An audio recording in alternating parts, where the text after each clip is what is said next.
Good morning students, मैं प्रदीप शर्मा और आज का हमारा टॉपिक +2 क्लास म्यूजिक के स्टूडेंट्स के लिए रहेगा मूर्छना।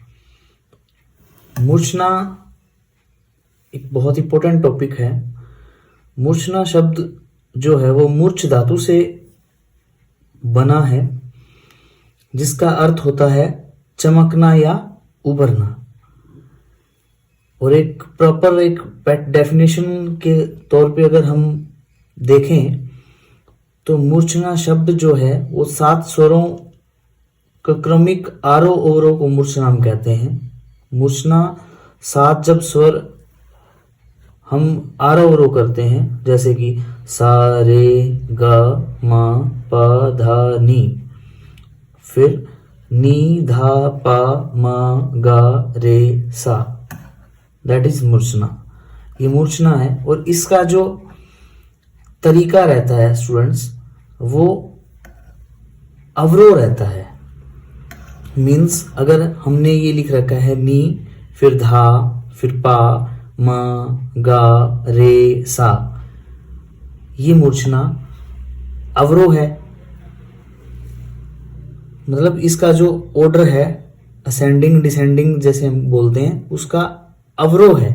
नी धा पा मा गा रे सा, है ना, इसलिए इसको मूर्छना बोला जाता है। और मूर्छना की जो उत्पत्ति होती है वो ग्राम से होती है। ग्राम का टॉपिक हम लोगों ने डिस्कस किया था क्लास में। तो ग्राम का मतलब यही होता है कि 7 स्वर जहां सेट रहते हैं या 7 स्वर से मिलकर के ग्राम बनता है। भारतीय संगीत में 3 तरीके के ग्राम होते हैं। ग्राम वाला टॉपिक आपने किया भी है, षडज ग्राम, मध्यम ग्राम, गंधार ग्राम, है ना।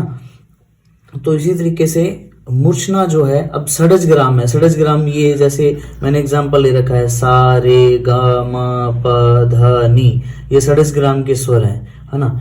तो षडज ग्राम ये 7 स्वर हो गए। इसी ग्राम से, अब जैसे ये एक षडज ग्राम हो गया, इसी से मूर्छना की उत्पत्ति हो गई, यही 7 स्वर से। इसलिए षडज ग्राम मान लो, चाहे मध्यम ग्राम मान लो, चाहे गंधार ग्राम मान लो, है ना, कोई भी ग्राम होता है उससे मूर्छना की उत्पत्ति होती है। अब ये जो एक सारे गा मा पा धा नी सा है, ये एक मूर्छना है। अब रे से हम 7 स्वर तक जाएंगे, जैसे रे गा मा पा धा नी, आगे सा, जैसे यहां मैं सा लिख देता हूं, सा, तो ये दूसरी मूर्छना हो गई, है ना। इस तरीके से कितने स्वर होंगे टोटल? 7।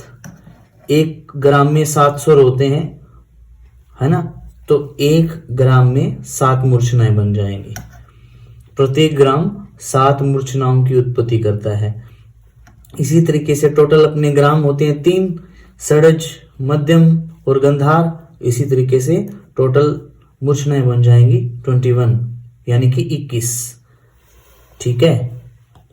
उसके बाद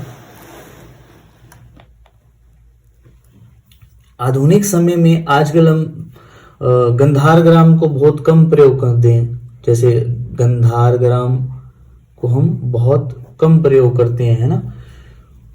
ग्राम वाला टॉपिक हम लोगों ने किया भी था।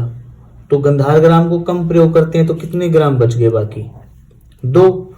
तो एक ग्राम में 7 मूर्छनाएं बनती हैं, तो टोटल कितनी बन जाएंगी? 14।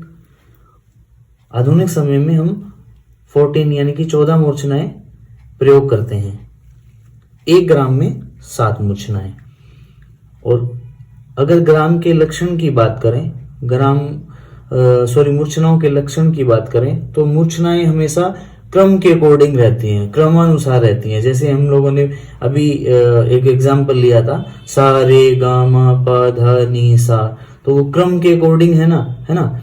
जैसे सा के बाद रे आया, रे के बाद गा, फिर मा, फिर पा, फिर धा, फिर नी। इसी तरीके से क्रम के अकॉर्डिंग अगर चलती हैं तो वो मूर्छनाएं हैं, अदरवाइज नहीं है। अगर बीच में उनका क्रम टूट जाता है तो वो मूर्छनाएं नहीं है।